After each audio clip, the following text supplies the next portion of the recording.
আবৃত্তি করছি কবি যতীন্দ্রমোহন বাগচির লেখা কবিতা কাজলা দিদি। বাঁশ বাগানের মাথার উপর চাঁদ উঠেছে ওই, মাগো আমার শোলকে বলা কাজলা দিদি কই? পুকুরে ধারে নেবুরে তলে থোকায় থোকায় জোনাই চলে, ফুলের গন্ধে ঘুম আসে না, একলা জেগে রই। মাগো আমার কোলের কাছে কাজলা দিদি কই?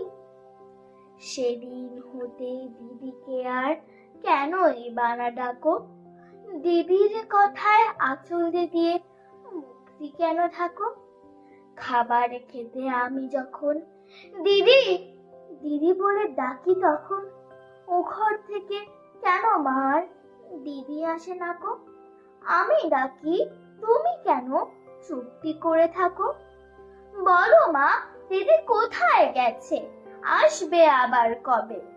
কাল সে আমার নতুন ঘরে পুতুল বিয়ে হবে।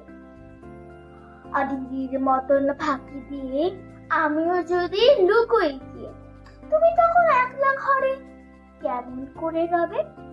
আমিও নাই দিদিও নাই, কেমনে মজা হবে? ফুল চাপাতে ভরে গেছে শিউলি গাছের তল, মার আসলে মা পুকুরে থেকে আনবি যখন জল। ডালিম গাছের ডালের ফাঁকে বুলবুলিটি লুকিয়ে থাকে, দিস না তারে উড়ে মাগো ছিটতে গিয়ে ফল। দিদি এসে শুনবে যখন বলবে কি মা বল? বাঁশ বাগানের মাথার উপর চাঁদ উঠেছে ওই, এমন সময় মাগো আমার কাজলা দিদি কই? বেড়ার ধারে পুকুরে পাড়ে ঝিঝি ডাকে ঝোপে ছাড়ে, নেবুর গন্ধে ঘুম আসে না, তাই তো জেগে রই। রাত হলো যে, মাগো আমার কাজলা দিদি কই? ধন্যবাদ।